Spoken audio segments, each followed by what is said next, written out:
Welcome into Intentional Lounge, brought to you by Better and Green. Week 5, we are covering the Monday Night Football game and the bets that you need to be on tonight. If you haven't yet, go back and watch Friday's video. We have Wyatt doing a 1-minute comedy routine. Ends can't stay tight forever. It is Don't Miss TV. You need to go over there and watch that after you finish this video. We will have that linked at the end of this one. Guys, New Orleans heads to Kansas City to face the Chiefs. Chiefs are 5.5-point home favorites. Over-under set 43.5. This is going to be a strange episode for all of you watching. I don't know who to even start with.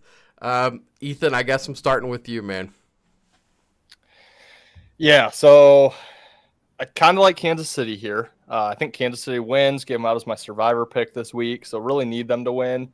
But really the best thing I can say here is you got to get the number. This is more about betting the right number than the right team. This is already, we're filming Wednesday. It's already juggled between 4.5 and 6. I like Kansas City minus 4.5. I would not lay Kansas City minus 6. I'd almost lean New Orleans plus the 6 points there. So when I was doing this handicap, it was 4.5. Now, obviously, it's 5.5. It would keep me off betting Kansas City, but I do think they win the game. I think they're the way better team. I'm not high on New Orleans at all. Their 2-0 start did scare me. I have a 3-unit play on their under 7.5 win total, and then put another unit on under 10.5, which was the smartest thing I've ever done. I can't believe I didn't do more than just 1 unit on that because they're not winning 11 games. But they've looked good against weak opponents. I mean, yeah, they probably should have beat Atlanta last week. Atlanta had 2 non-offensive touchdowns.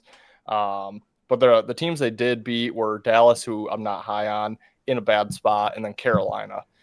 Kansas City, obviously 4-0 at this point. I've only won each game by 1 score apiece, which is why the 6 points is pretty intriguing about taking New Orleans there. But they do have a bye on deck, so I think they're not going to take this one for granted. It's Monday Night Football. It's against a team that kind of has a little bit of hype after their start that they had, putting up 40 points in each of those first 2 games. Obviously, have come back down to earth. Yeah, I think KC with the injuries, they know it's not going to be smooth sledding once they get deeper into the season against better teams than what New Orleans is. So I think they know they need every win they can get. So I think they get it here. So I do like them for Survivor. Again, I just don't know if they're going to cover the number. I like it at 4.5, don't at 6. But yeah, I just think Kansas City is ultimately the way better team here at home, prime time, no look ahead whatsoever, bye on deck. I think Kansas City gets it done. And then New Orleans, just the last tidbit, they do have Tampa on deck. Division opponent off the division loss against Atlanta. So not that they're going to be looking ahead. They don't get too many primetime games anymore like they used to with Drew Brees.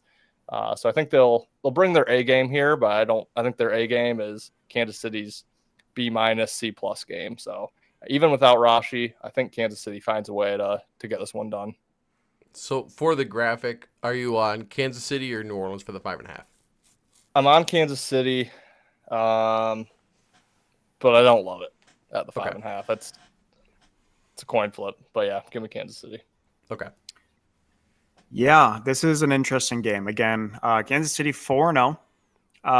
New Orleans has lost all steam, starting off, like Ethan said, solid 2-0. I think it was like the 2 highest scoring games in like 15, 20 years in the NFL. They scored, 91 points in 2 weeks. And again, it was like a record since like 2002 or maybe in the 90s. I don't really know for sure, but it was a long record there. Since all steam has left from New Orleans, losing to Philly, losing to a 50-something yard field goal to Younghoe Koo and the Falcons last week. And then you got the Chiefs, who just lost Rashee Rice and have won, like Ethan mentioned, every single game by under a touchdown or less. And then I see stuff that the New Orleans is one of the most publicly bet spreads out there. And this line was around 4.5 points, has since gone up to 6 at one point during today, and now back down to 5.5. So someone is trusting on Kansas City, and they're putting a lot of money on that. Again, I don't really understand why the public is jumping on the Saints. Again, they've lost all steam. The public usually is really good at pressing ESPN and looking at latest games and seeing 2 losses and be like, oh, this team sucks. But I don't know if they're blowing over I don't know if they're loving the fact that Rashee Rice is out, and maybe that's why they're hammering the Saints. I'll tell you this right now, and I know Ben can say this as well. It doesn't matter who Kansas City has at wide receiver. They just won a Super Bowl, and everyone thought it was impossible after they lost Tyreek Hill. Doesn't matter who they have at wide receiver. Justin Watson is probably going to have 2 or 3 touchdowns this game. It doesn't really matter. You have the best quarterback in the league. He makes wide receivers good, kind of like Tom Brady as well. You can have Wes Welker. You can have Julian Edelman. You can have all these guys that just aren't fantastic wide receivers, and he makes them good. So I don't know if the public is overreacting to the Rashee Rice news. They also just got Kareem Hunt, too. I know Pacheco's been out. I think Kareem Hunt's a better option than Samaj Carson. And, yeah, whatever. Carson Steele, yeah. So I think that's an advantage as well. And I think if it is an overreaction to Rashee Rice, that is way overdone. So I love Kansas City. I like it even more that the line keeps going up. Again, it's back down to 5.5, but it was at 6 earlier this morning.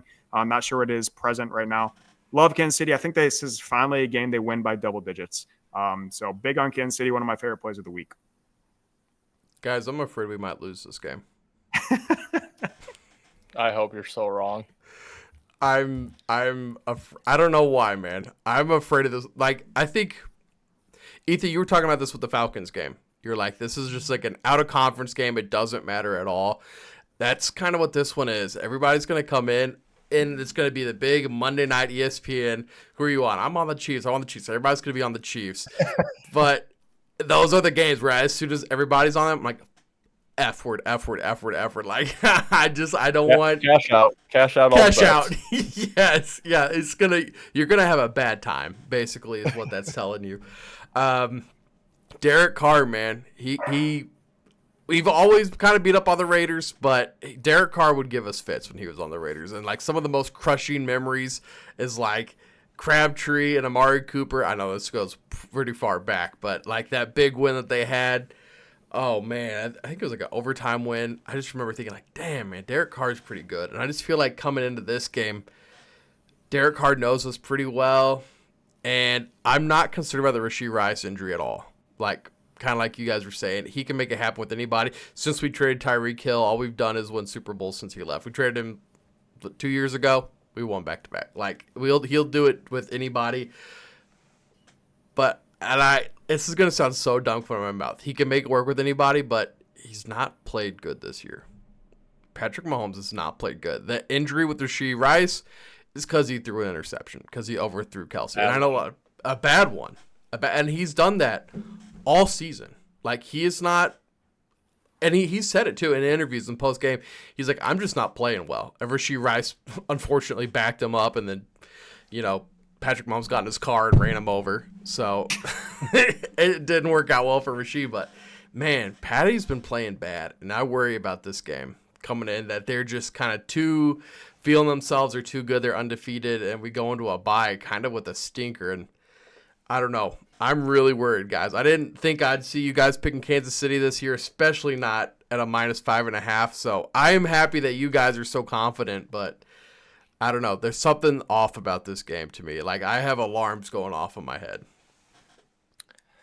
Well, one thing I did want to say, too, and hopefully this helps ease you a little bit, Ben, but obviously we know the Rashee Rice injury, the Pacheco injury, some of the bigger injuries for Kansas City, but the Saints are super banged up, too. They are may or may not be without Taysom Hill, who obviously I've been big on for years. I just think that offense is so much better with him in. It's just keeps you guessing a little bit more.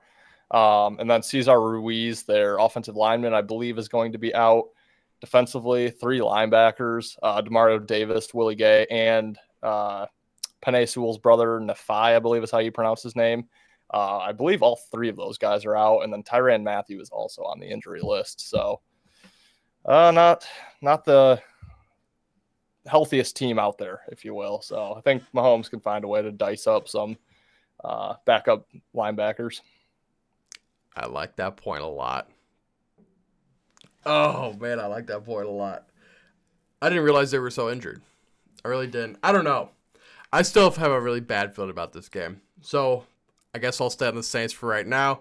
And if I'm wrong, I will happily chug especially if that's the one I'm wrong on. I will happily chug whatever. So thank you guys for watching. We will be back next Thursday, breaking down the Thursday night football game for week 6. Can't believe how fast the season's flying by already. Check out Fantasy Sports Advice Network if you haven't already. Great fantasy football analysis and customized content for you guys and answering your questions over on that platform. If you haven't yet, make sure you subscribe, and we'll see you guys next time. Peace, guys. Later, guys. See you guys. You better start listening to the Better in Green podcast.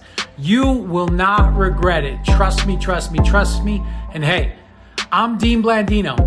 Welcome, welcome, welcome to Better in Green, eh? To Better in Green, eh? To Better in Green, eh? Listening to cash out, that's what it's all about. Come on, let's make cash now. We always on spot and we cover all spot from the bottom to the top, hey. Shout out to Ethan, shout out to Wyatt, shout out to Ben. Welcome, welcome to our podcast, Better in Green.